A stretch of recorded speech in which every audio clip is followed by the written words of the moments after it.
Okay, students, today we'll learn again about current electricity.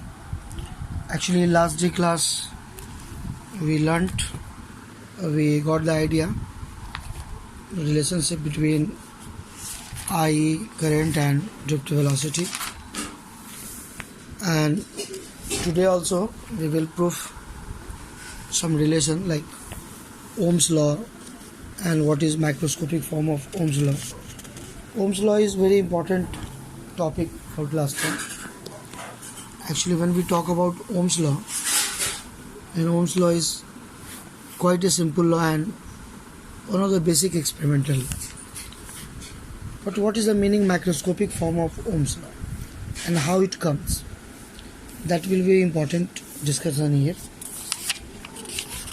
Actually, when we talk about macroscopic form of Ohm's law, this is known as J is equal to sigma into E, and vector form J is equal to sigma into E is the macroscopic form of Ohm's law. E is electric field, sigma conductivity of electrons and conductors, and J is current density. J is known as current density. Current density means current per unit area of cross section. Let us go through all these discussions, and this is quite interesting topic in current electricity. We have got two relation, I and EA VT, and also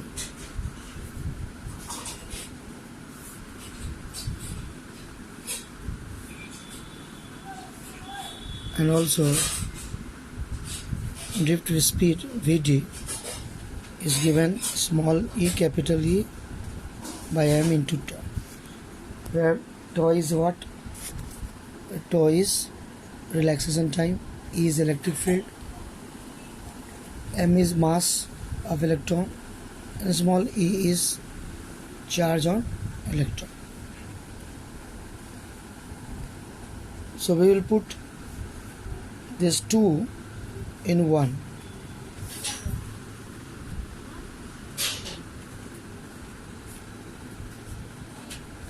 Using 2 in 1.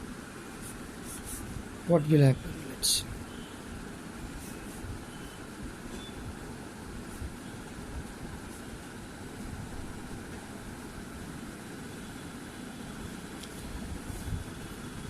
We can write like this: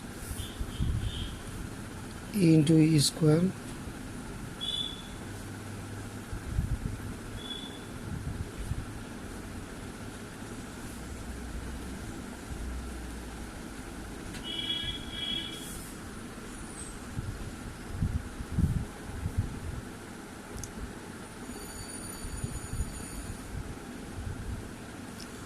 this is expression third.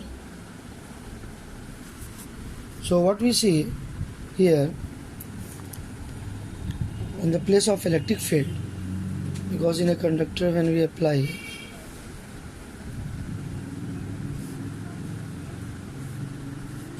a battery,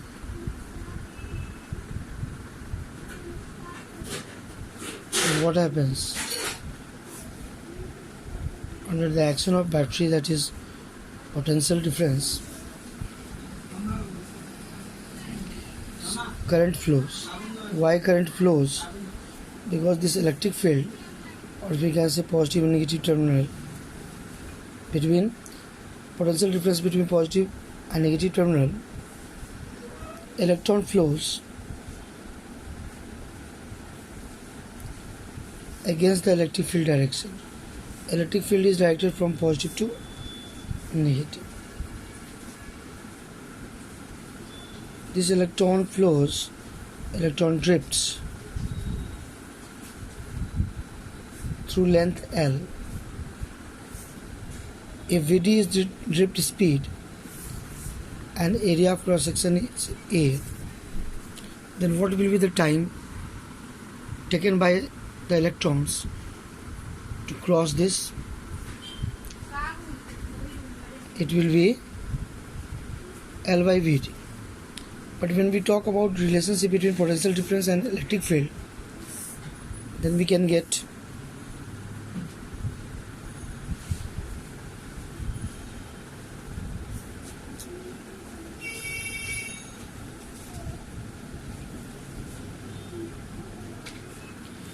what will be the relationship between potential difference and electric field. That is very important here. If you are talking about electric field E, and E is potential difference by length of the conductor. So electric field here present for the electrons, because electron moves against the direction of electric. Electric field always from positive to negative. Electron moves from negative to positive. So we will use this expression 4 in 3.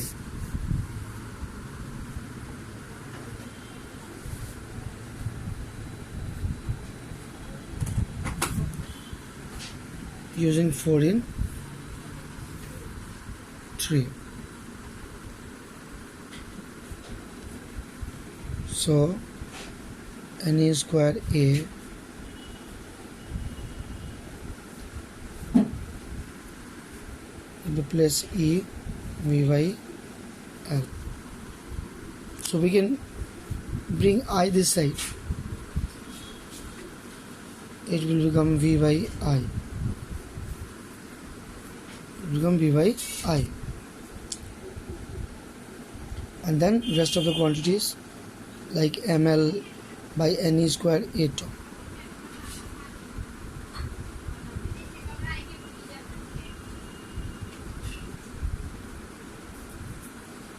ml by Ne square A tau.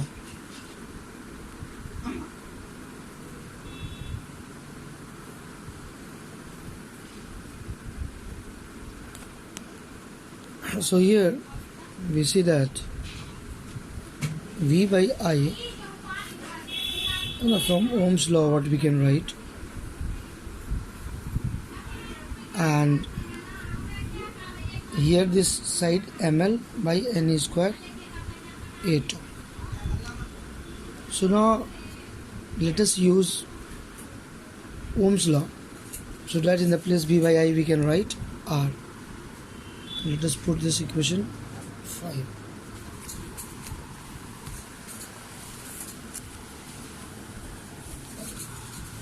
We know Ohm's law. What is Ohm's law? Ohm's law statement we can give. It says that current flowing in the conductor is directly proportional to applied potential difference. Maybe at constant temperature and physical condition remains same.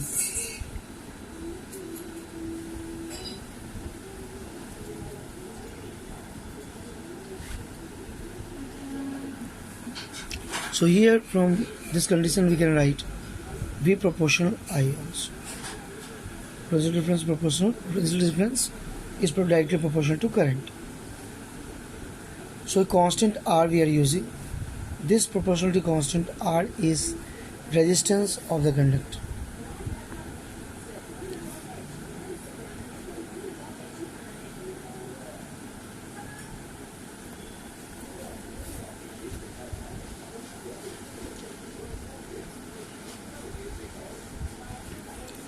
R is known as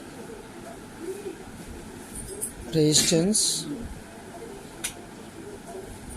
of the conductor. So if you are talking about resistance of the conductor, we can write V by I.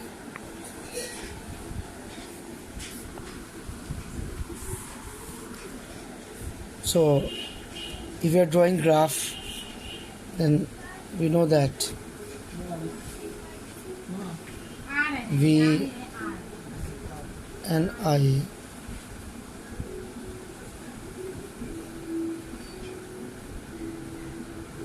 if you are drawing a graph for ohmic conductor, it will be a straight line, and for non-ohmic conductor it will not be a straight line.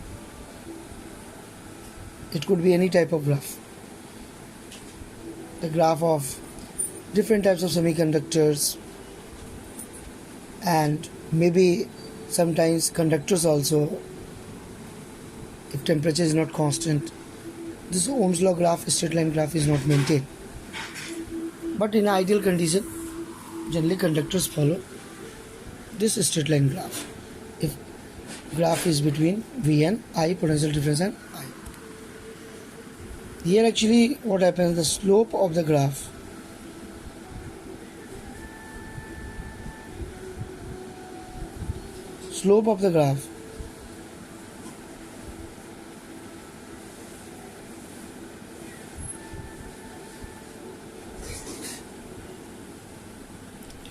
gives resistance.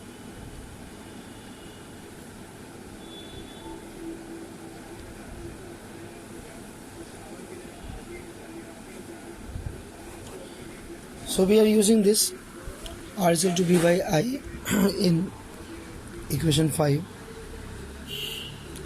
So using 6 in 5,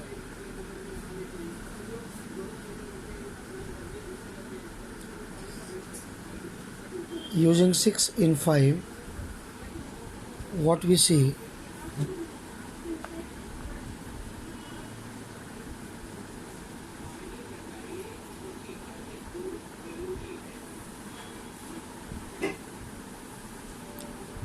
using 6 in 5 we can write this.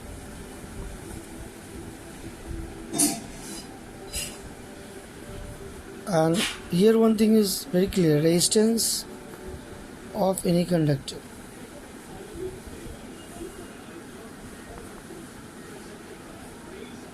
depends on certain factor. If you are talking about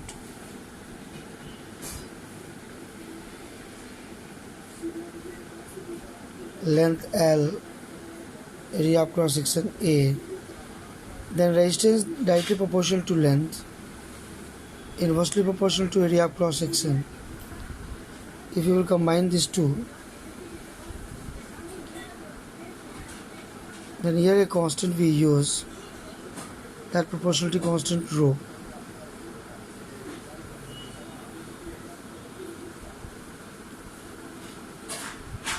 So here we use in the place R rho L by A.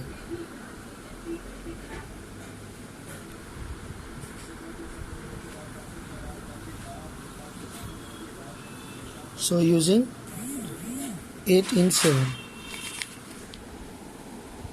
Using 8 in 7.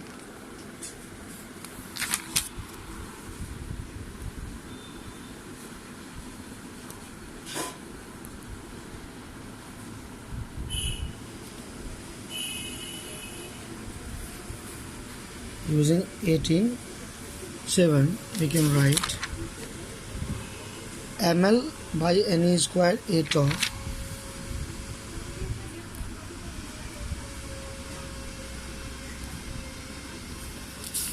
ml by ne square a tau is equal to rho into L by A. From here we can write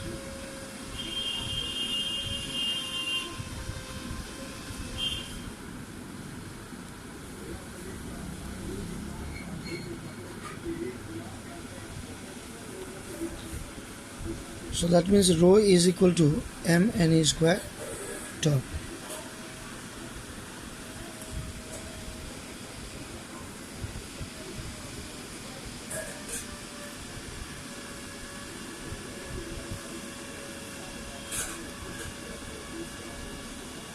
Comparing both sides, we can write where what is rho? Rho is resistivity of the conductor.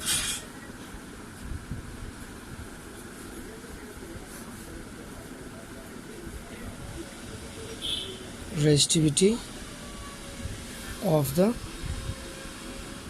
conductor. Rho is equal to m ne square tau. Actually, resistivity plays very important role in deciding the nature of the substance, whether the substance is a good conductor or insulator or semiconductor. That is decided by this factor rho. Rho decides the factor. If there is resistivity higher, then the substance is insulator, like wood, wax, all this, or maybe quartz, fiber, all these have high resistivity in the range of 10 to the power 16 ohm meter.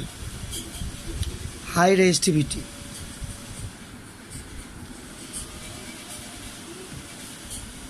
Insulator. Low resistivity. Conductors. Moderate resistivity.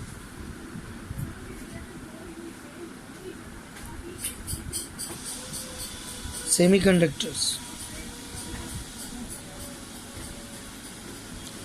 So when we see resistivity plays very important role, and it is expressed in terms of mass of electron, relaxation time of electron between two successive collisions. There is a time gap.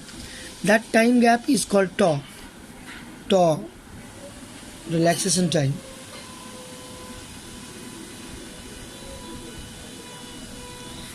And n is electron density of conductors. E is charge on one electron. So all these ideas we should know.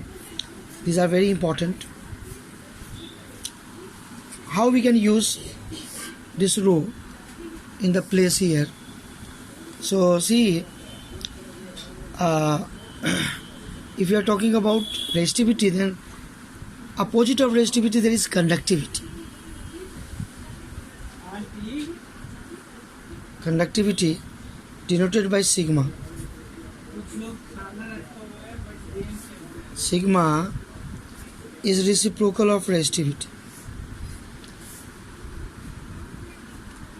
Reciprocal of resistivity. So we are talking 1 by rho. So here what we see,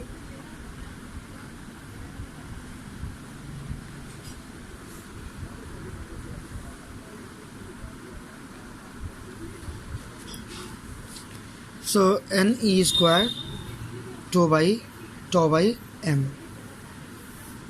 So that is very important part here, what we see, and that we should know. And this formula will be used. We will use this formula. This is actually question 9. Now again from 3 we see that current I, A area of cross section, if you are bringing this side, so what will happen? I by A will be current density. So from equation 3,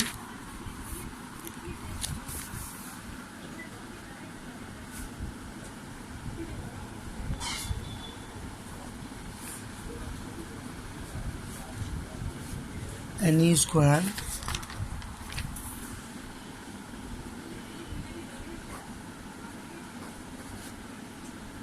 this is equation 3. So if you are writing here A, we are bringing this side, I by A. I by A is another constant, another physical quantity in current electricity. This is called current density I by A.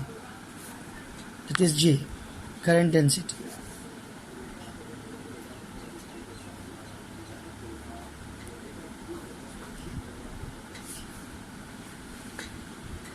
And what is this Ne square tau by m? This is sigma, conductivity.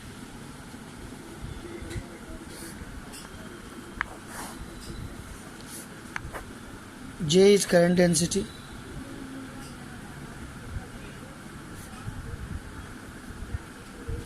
sigma is conductivity,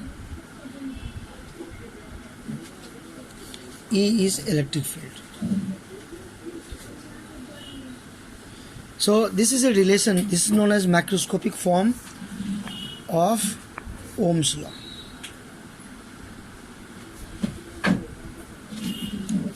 Microscopic form of Ohm's law. Okay, this is very important. And current density is a vector quantity, but current is a scalar quantity. If current flows through non-uniform cross-section of the conductor, then what will happen? Through non-uniform cross-section of the conductor, if maybe you think that current flows through non-uniform cross-section, this is the conductor and potential difference is applied.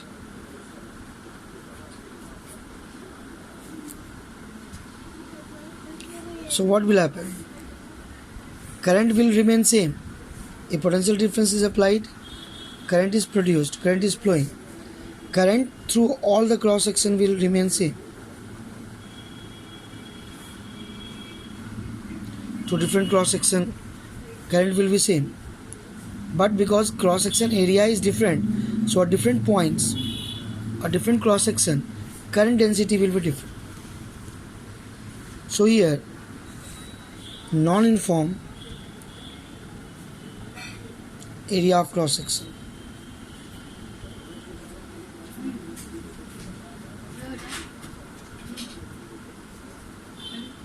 of conductor. So this we have to remember. Current will be same, but current density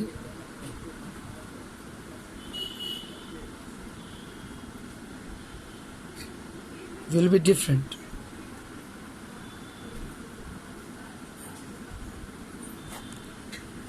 At different cross section.